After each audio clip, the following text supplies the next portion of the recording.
Hello everyone, my name's Adam, and in this problem we're going to be using trigonometric substitution to write an algebraic expression as a function of some angle, say theta. So what we're starting with is the algebraic expression square root of 9 minus x squared, and we're setting x equal to 3 times cosine theta, where theta is strictly between 0 and pi over 2.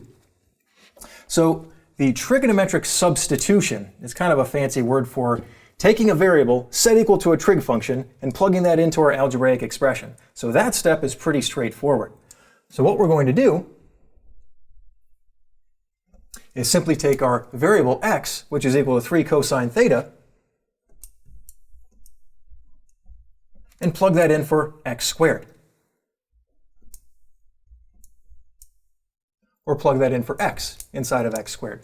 So giving us square root of 9 minus the quantity 3 cosine theta squared. Now, after that, we're going to try to simplify this using algebra and our fundamental trig identities. So first what we have is we'll go ahead and square our 3 cosine theta. So giving us the square root of 9 minus 9 cosine squared theta. Now before we proceed, one trap not to fall into, if you haven't done algebra in a while, sometimes people forget, what we have is the square root of a difference. But if we remember, when we take the square root of a sum or difference, we are not allowed to break that up as the square root and sum or difference of the two pieces. So for example, square root of a plus or minus b is not equal to the square root of a plus or minus the square root of b. So what we have to do is try to simplify this, namely try and factor it. Because one thing that we do have with square roots that we are allowed to do is that if we have a product underneath the square root, say the square root of a times b, we can break that up and say the square root of a times the square root of b. So we want to take what we have under our square root and try to factor it and write it as a product, which isn't too bad. We see we have 9 minus 9 cosine squared.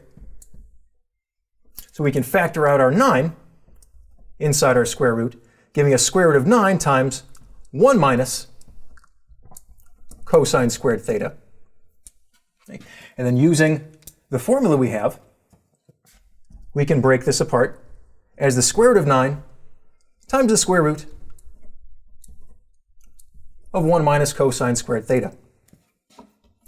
And of course, square root of 9 is equal to 3. Now let's take a look at what we can do with the square root of 1 minus cosine squared theta. Now this is something that's going to pop up a lot when you're doing these problems. When you see an expression of 1 minus cosine squared or 1 minus sine squared, one of the identities that we're going to use is our Pythagorean identity. Namely,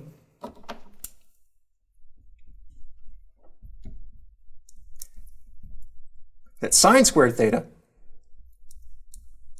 plus cosine squared theta is equal to 1.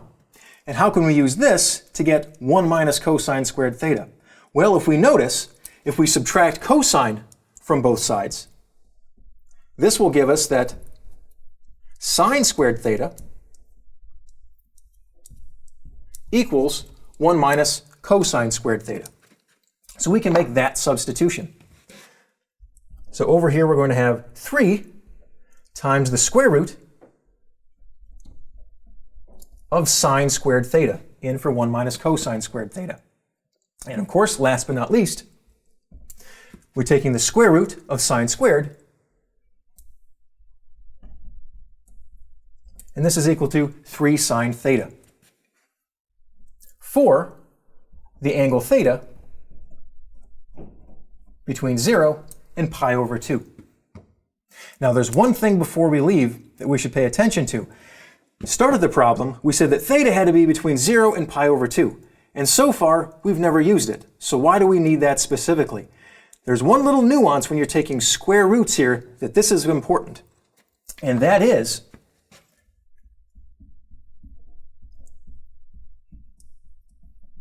say for any real number, say a, when we're taking the square root of a quantity squared, that technically is equal to the absolute value of that value.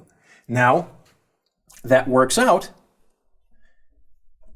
if I take the square root of a squared, that of course is just going to be equal to a itself if a is already positive. So if we look at the value theta between 0 and pi over 2, that is where sine theta is positive. If we didn't have this restriction, our answer would be 3 times absolute value of sine theta. So that's why this was important. So here we go.